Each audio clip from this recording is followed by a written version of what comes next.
Hey, it's Eli K. Atlas, and if you've ever wondered how the best usually get better at what they do, and how you can do the same, this video might help you a bit.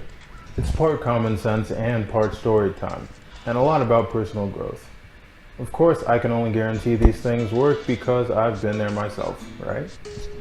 Not to brag or anything, but I get asked pretty often at various places by various people, why am I so good at XYZ? Sometimes they ask about my coloring, sometimes about my inking, sometimes my sense of fashion. Some things just come naturally, alright? But we'll stick to art and start at the sort of beginning. 2008, 2009, back when DeviantArt was really popping. And that was the first social media / art site that I was on at the moment. I was looking for cosigns and collaborations left and right. I could see it happening for all these other great and some not so great artists that I knew or followed. They do the most basic pencil art and get inked by a real big time professional, or someone that I personally looked up to in art. So I would do something more elaborate and eventually, or at least I tried to, keep it simple. Maybe a big X-Men team pinup or a solo cheesecake art shot. Everybody loves cheesecake art, right? Especially the DeviantArt set. No dice. Page views were stagnant and people were honestly losing interest in good pencil art across the board. Inking, and eventually later self-inking, were the new wave. So what did I do?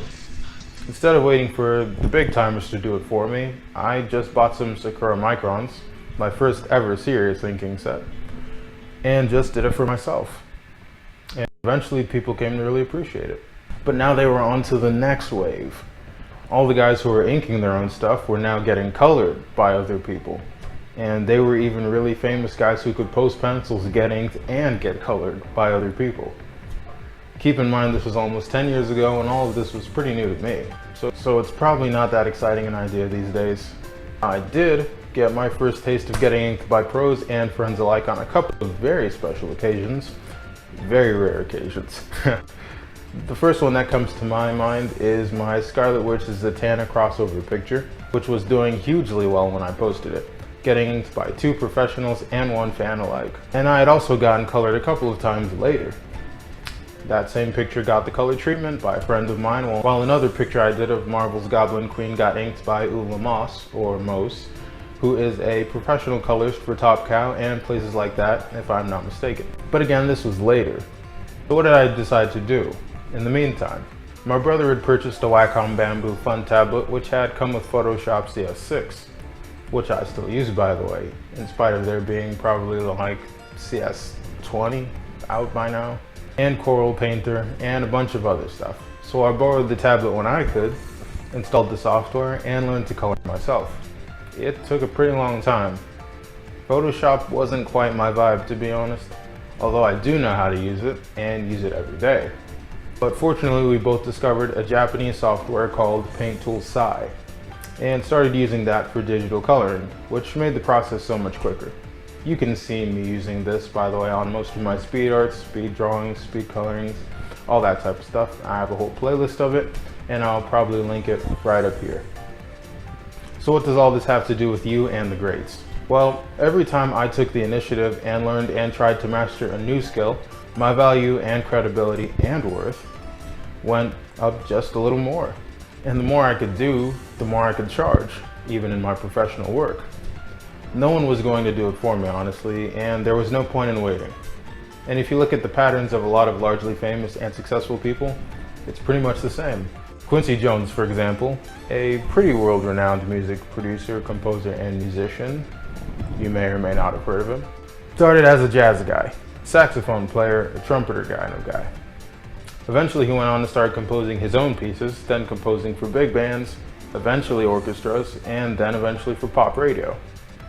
And he eventually became one of the masterminds behind the biggest selling record of all time, Michael Jackson's Thriller. Now he didn't have to do all that. There was no shortage of composers, arrangers, and record producers back then. Every family of 5 to 10 had a singing, dancing, music playing group in the living room, and jazz and dive bars were in every corner of America back in that day. But he could play instruments already, so why not just start making his own music instead of waiting for other people and playing theirs? And that is why you should do it yourself. That about wraps it up for this week's video. If you guys liked the video, please make sure you comment, like, subscribe, and share. The goal for this year is to get to 10,000 subscribers, and we're doing a pretty good job of it, so hopefully we can keep the momentum going. Thank you to everyone who is currently subscribed to my channel and everyone who's thinking about and will subscribe. Make sure you click the bell notification icon next to the subscribe button, so that way you'll get automatic notifications whenever I upload a new video. And make sure you stay tuned for next Friday for another episode of For Future Reference, and this Monday for either a new speed art tutorial or anything else that comes across my desk that I will be working on and filming. So let me know what you guys think. I want to hear from you. How do you feel about the topic of doing it yourself, DIY? Have you ever been in that position? Are you currently in that position where you would like to kind of work with other people, but you just kind of have to end up doing the whole thing yourself? Leave a comment below and we'll get some discussions going. I'd like to see how you guys do things yourself. What do? Do you ink? Do you color? Do you pencil? You paint? Make music even? Do you like, I don't know, like, I just want to hear from you guys. Let's get some discussions going. There's a whole bunch of things out there that, you know, it's great to have a team on, but you're going to be at a point early on, or even as you move through and progress with your skills, that you're just going to have to rely kind of on yourself and build up your own knowledge. And it takes a long time to do that, but once you actually do that, the skills stay with you, and that'll take you pretty far. So hopefully you guys got a little bit of encouragement. This was not a top 10 list or anything like that, more of a pep talk from myself to you. So hopefully you guys enjoyed this video. Make sure you leave a comment. Again, like, subscribe, share. Make sure you follow me on all the social media that you are on. Wherever you are, I am also. Links will be right down here in the corner. And you can see the rest of my videos and the cards up here as well. Things that are related to this topic and so on and so forth. All right, so thank you guys for watching the video. Hopefully somebody took something out of it. Again, let me know in the comments. I love to hear from you guys. I respond to everyone. Leave some suggestions as well for future topics, because I always want to know what you guys want to hear about. Thank you for watching, and I will see you next time. Sana, summit ni Sumia. Andito sa sana. Sa tanas pa niya dito. Kaya naman, mama ko di ba dito?